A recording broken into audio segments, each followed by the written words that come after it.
VBR पाठशाला के छात्र छात्राओं को शुभोदय। 10वीं कक्षा के छात्र छात्राएं हिंदी पाठ्य पुस्तक को लिए। हिंदी पाठ्य पुस्तक में जो 5वां पाठ है, पाठ का नाम है लोकगीत। पाठ का नाम है लोकगीत। लोकगीत का अर्थ क्या है छात्र छात्राएं? लोकगीत मीन्स, लोकगीत को अंग्रेजी में फोक सॉन्ग्स कहते हैं।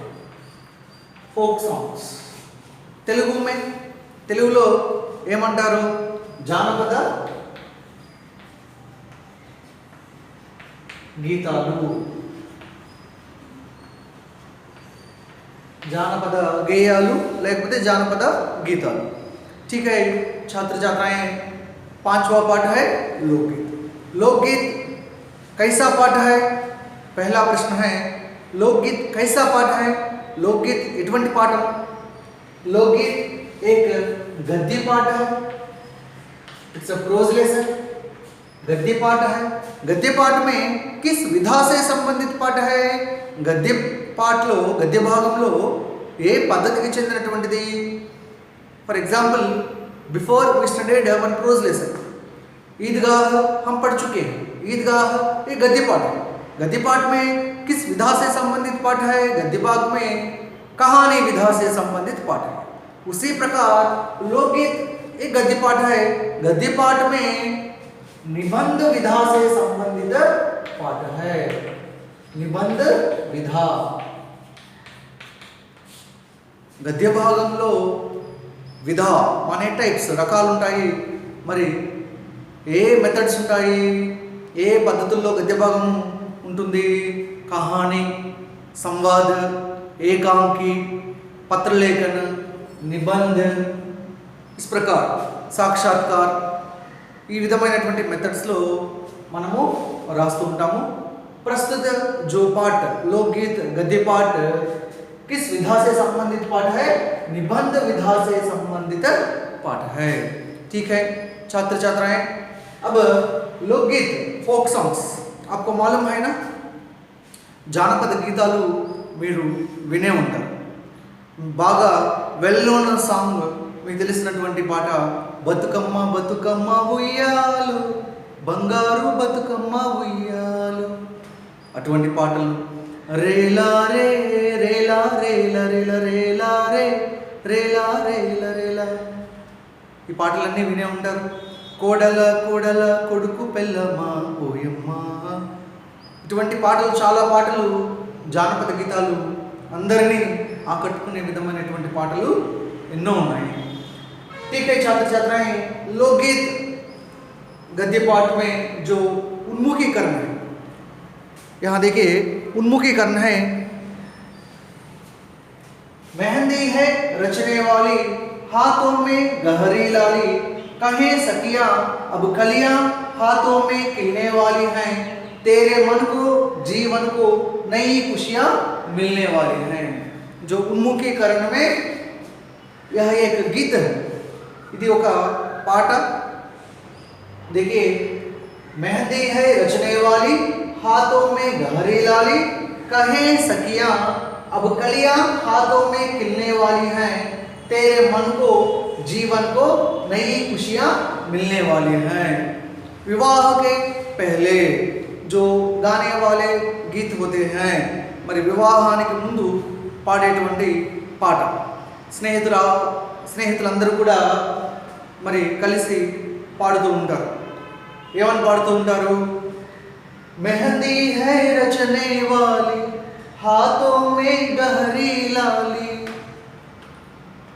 मेहंदी है रचने वाली हाथों में गहरी लाली, कहे सखियां अब कलियां हाथों में खिलने वाली है, तेरे मन को जीवन को नई खुशियां मिलने वाली है। मेहंदी है रचने वाली, मेहंदी మరి వివాహానికి ముందుగా గోరింటాకు పెట్టుకుంటూ ఉంటారు కదా, that we call mehndi. You know that mehndi माने గోరింటాకు। We call mehndi only cone. Mehndi है रचने वाली, रचने वाली అంటే అంటే గోరింటాకు పండబోతూ ఉంది. ఎక్కడ? హాతో మే. హాత్ మానే క్యా హై? హాత్ మానే హ్యాండ్. మరి చేతులలో గోరింటాకు పండబోతుంది. ఏ విధంగా? గహరీ లాలి. లాలి, లాలి మీన్స్ రెడ్నెస్. ఏ విధంగా పండబోతుంది? ఎర్రగా పండబోతుంది. అది కూడా గహరీ. గహరీ మానే యాక్చువల్ మీనింగ్ డెప్త్. గహరా అంటే డెప్త్, లోతుని మనం గహరా అంటాం. Here you take more. More means ఎక్కువ. మరి గోరింటాకు చేతుల్లో ఎర్రగా పండబోతుంది. కహే సఖియా अब कलियां हाथों में खिलने वाली हैं, तेरे मन को जीवन को नई खुशियां मिलने वाली हैं. कहे सखियां. सखी,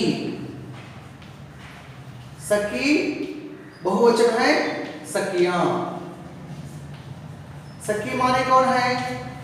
फ्रेंड है ना. మరి ఆడపిల్లల్లో ఫ్రెండ్స్ ఉంటారు కదా, వారిని మనం ఏమంటాము?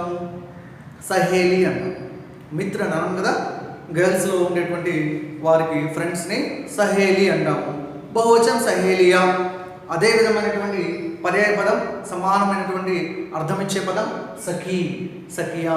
స్నేహితురాలు ఉంటారు కదా, మరి స్నేహితురాలందరూ కూడా కహే అంటున్నారట. ఏమని అంటున్నారు? అబ్ కలియా హాతో మే ఖిల్నే వాలీ హై. కలియా, కలి, కలి, కలియా బహువచనం. కలి అంటే బర్డ్, మొగ్గ అంటాం కదా. మొగ్గలు ఉంటాయి కదా, పువ్వు కాకముందు మొగ్గ ఉంటుంది కదా. So that we call birds అంటాం కదా అంగ్రేజీలో. సో కలియా బహువచనం. అబ్ కలియా హాతో మే ఖిల్నే వాలీ హై. ఖిల్నా, ఖిల్నా అంటే ఏంటి? Grow, grow వికసించుట.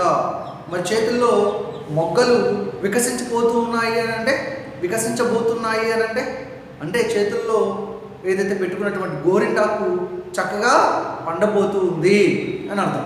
ఓకే, మొగ్గ వికసించడము, పువ్వు అవ్వడము అని అంటే ఇక్కడ పెట్టుకున్నటువంటి గోరింటాకు చక్కగా పండి ఎర్రగా కనిపిస్తూ ఉంటుంది అని అర్థం. तेरे मन को जीवन को नई खुशियां मिलने वाली हैं. तेरे मन को, నీ యొక్క మనసుకు. ఆ స్నేహితురాళ్ళందరూ కూడా వివాహానికి ముందు గోరింటాకు ఏదైతే పెడతారో ఆ విషయంలో అంటున్నారనమాట. తేరే మనకు, నీ మనసుకు, అది చూసిన వెంటనే నీ మనసుకు, జీవన్కు, మరి నీ జీవితానికి, లైఫ్కు నై ఖుషియా మిల్నే వాలీ హై. కొత్త కొత్త సంతోషాలు లభించనున్నాయి. ఖుషి, ఖుషియా ఏకవచన్ బహువచన్. నై ఖుషియా, నై మానే న్యూ. మరి కొత్త కొత్త సంతోషాలన్నీ కూడా నీకు లభించనున్నాయి. అవి చూడగానే చక్కటి సంతోషం కలుగుతుంది కదా, అటువంటి ఇండికేషన్లో చెప్తూ ఉన్నారు. మెహందీ హై రచనే వాలి हाथों में गहरी लाली, कहे सखिया अब कलियां हाथों में खिलने वाली है, तेरे मन को जीवन को नई खुशियां मिलने वाली हैं. ठीक है छात्र छात्राएं, अब प्रश्न देखिए यहाँ, हाथों में क्या रचने वाली है? మరి చేతిలో ఏం పండబోతుంది? मेहंदी. क्या है? मेहंदी. इस तरह के गीतों को क्या कहा जाता है? ఈ రకమైన పాటలను మనం ఏమని పిలుస్తాము? लोकगीत कहते हैं. लोकगीत कहा जाता है. किन किन సందర్భం में लोकगीत गाए जाते हैं? మరి ఏ సందర్భాల్లో, ఏ అకేషన్స్ లో ఈ జానపద గీతాలు మనం పాడుతూ ఉంటాము? त्योहार, त्योहार के संदर्भ, उत्सव, उत्सव के संदर्भ, और जन्मदिन, जन्मदिन के संदर्भ, और विवाह, इन संदर्भों में हम लोकगीत गाते हैं. ठीक है छात्र छात्राएं, आप एक बार पाठ्य पुस्तक में जो उन्मुखीकरण है, यहाँ प्रश्न भी दिया गया है, एक बार उत्तर लिख लीजिए. पाठ का उद्देश्य देखिए. लोकगीत पाठ का उद्देश्य है छात्रों को निबंध लिखने की प्रेरणा देते हुए निबंध शैली से अवगत कराना, भाषा के मनोरंजक रूप से छात्रों की अभिरुचियों, दक्षताओं के साथ साथ उनका सर्वांगीण विकास करना, और लोकगीतों के सृजन के लिए प्रेरित करना इस पाठ का उद्देश्य है। छात्रों को निबंध लिखने की प्रेरणा देते हुए మరి ఈద్గా గద్య పాఠంలో कहानी विधा से परिचित करना, कहानी शैली जो शैली है उसका परिचय देना उस पाठ का उद्देश्य है। यहाँ लोकगीत गद्य पाठ में निबंध पाठ है। మరి ఇక్కడ స్టూడెంట్స్ కి ఏది రాసే విషయంలో ప్రేరణ ఇస్తూ ఉన్నారు? ఇక్కడ छात्रों को निबंध लिखने की प्रेरणा देते हुए, निबंध लिखने की इंस्पायर और इंस्पिरेशन। మరి స్టూడెంట్స్ కి నిబంధ రాసే విషయంలో, నిబంధ అంటే ఎస్సే వ్యాసం రాసేటువంటి విషయంలో प्रेरणा देते हुए, ఒక इंस्पिरेशन ఇస్తూ, ఒక ప్రేరణ ఇస్తూ निबंध शैली से अवगत कराना। మరి निबंध शैली माने क्या है? शैली माने मेथड, निबंध రాసేటువంటి పద్ధతి। మరి కహాని రాసేటువంటి పద్ధతిని మనం ఈద్గా పాఠంలో చదివాం। అదే విధంగా లోక్గీత్ పాఠంలో నిబంధ ఎలా రాస్తాము, ఎటువంటి మెథడ్ని మనము ఇందులో ఉపయోగిస్తాం అనేటువంటి దాని గురించి కూడా తెలియజెప్పడం। अवगत कराना माने क्या है? ज्ञान दिलाना, इसकी जानकारी देना। మరి निबंध शैली से अवगत कराना। नेक्स्ट, भाषा के मनोरंजक रूप से, मनोरंजक माने क्या है? मनोरंजन कहते हैं, ఎంటర్టైన్మెంట్, వినోదాత్మకత అంటాం। మరి పిల్లలకు వినోదం అంటే ఎంతో ఇష్టం। మరి అటువంటి భాషను, భాషాకే మనోరంజక రూప్ సే, ఎటువంటి భాషను ఉపయోగించడం? ఇక్కడ మనోరంజక్ అంటే వినడానికి చాలా సంతోషంగా అనిపించేటువంటిది, వినోదాత్మకమైనటువంటి భాషను ఉపయోగిస్తూ छात्रों की अभिरुचियों दक्षताओं के साथ साथ उनका सर्वांगीण विकास करना। మరి చక్కటి వినోదాత్మకమైనటువంటి భాషను ఉపయోగిస్తూ छात्रों की अभिरुचियों, మరి స్టూడెంట్స్ యొక్క అభిరుచియోं माने क्या है? టేస్ట్ కాదు। టేస్ట్ అంటే ఏంటి? టేస్ట్ అంటే ఒక్కొక్కరికి ఒక్కొక్క టేస్ట్ ఉంటుంది। మరి బట్టలు కొనే విషయంలో, తినే విషయంలో, ఇవన్నీ కూడా ఒక్కొక్కరికి టేస్ట్ ఉంటుంది। అదేవిధంగా స్టూడెంట్స్ యొక్క టేస్ట్ తగ్గట్టుగా మరి ఈ విధమైనటువంటి భాష ఉండాలి। ఏదైతే పిల్లలకు బాగా రుచి कहते हैं, ఓకే, ఈ విధమైనటువంటి భాషలో ఉంటే వారు బాగా సంతోషపడతారు, బాగా చదువుతారు కూడా। అటువంటి స్టూడెంట్స్ యొక్క అభిరుచికి తగ్గట్టుగా దక్షతాओंके साथ साथ, దక్షత माने क्या है? స్టాండర్డ్స్। మరి స్టూడెంట్స్ యొక్క స్టాండర్డ్స్ ఉంటాయి, విద్యార్థుల యొక్క స్థాయిని బట్టి దక్షత माने స్టాండర్డ్స్, 6th క్లాస్ స్టాండర్డ్స్, అదేవిధంగా 7th 8th according there standards. అదేవిధంగా ఇక్కడ కూడా 10th క్లాస్ విద్యార్థులు ఎవరైతే ఉన్నారో వాళ్ళ స్టాండర్డ్స్ తగ్గట్టుగా దక్షతాओंके साथ साथ వాళ్ళ సామర్థ్యానికి తగ్గట్టుగా, కెపాసిటీ అంటాం, వారి సామర్థ్యానికి తగ్గట్టుగా ఉనకా సర్వాంగీణ వికాస్ करना। సర్వాంగీణ माने ఇన్ ఆల్ వేస్, అన్ని రకాలుగా వారిని డెవలప్ చేయడం ఒక ఉద్దేశం। ఫస్ట్ కాన్సెప్ట్ ఏంటి? छात्रों को निबंध लिखने की प्रेरणा देना। మరి స్టూడెంట్స్ కి నిబంధ రాసేటువంటి విషయంలో ప్రేరణ ఇవ్వడం ఒక ఉద్దేశం। మరొకటి ఏంటి? నిబంధ శైలి సే అవగత कराना। నిబంధ రాసేటువంటి పద్ధతి ఎలా ఉంటుందో దానికి సంబంధించినటువంటి నాలెడ్జ్ ఇవ్వడం రెండోది। మూడోది ఏంటి? భాషా के मनोरंजक रूप से छात्रों की अभिरुचियों और दक्षताओं के साथ साथ उनका सर्वांगीण विकास करना। మరి ఎటువంటి భాషను ఉపయోగించారు అంటే ఇక్కడ వినోదాత్మకమైనటువంటి భాషను ఉపయోగిస్తూ చదవడానికి పిల్లలకు ఎంతో ఆనందంగా ఉండేటువంటి భాషను ఉపయోగిస్తూ ఆ భాషతో వారిని ఏ విధంగా డెవలప్ చేయాలని?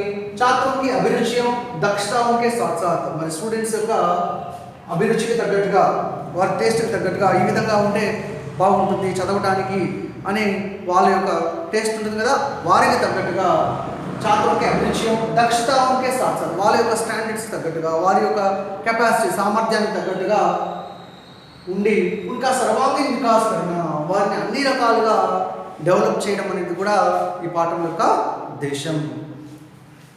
और लोकगीतों के सृजन के लिए प्रेरित करना। सृजन माने क्या है? सृजन माने क्रिएट, సొంతంగా రాయడం. మరి జానపద గీతాలను సొంతంగా రాసేటువంటి విషయంలో కూడా ప్రేరితకరణ, అటువంటి విషయంలో కూడా ప్రేరణ ఇవ్వడం, అటువంటి విషయంలో వారిని ఇన్స్పైర్ చేయడం కూడా ఈ పాఠం యొక్క उद्देश्य. इस पाठ का उद्देश्य है. उद्देश्य क्या है? छात्रों को निबंध लिखने की प्रेरणा देते हुए निबंध शैली से अवगत कराना, भाषा के मनोरंजक रूप से छात्रों की अभिरुचियों दक्षताओं के साथ साथ उनका सर्वांगीण विकास करना, लोकगीतों के सृजन के लिए प्रेरित करना इस पाठ का उद्देश्य है. छात्र छात्राएं, आप एक बार पाठ्य पुस्तक में जो उद्देश्य है एक बार पढ़िए, ओके, और सीखना चाहिए, सबको सीखना चाहिए.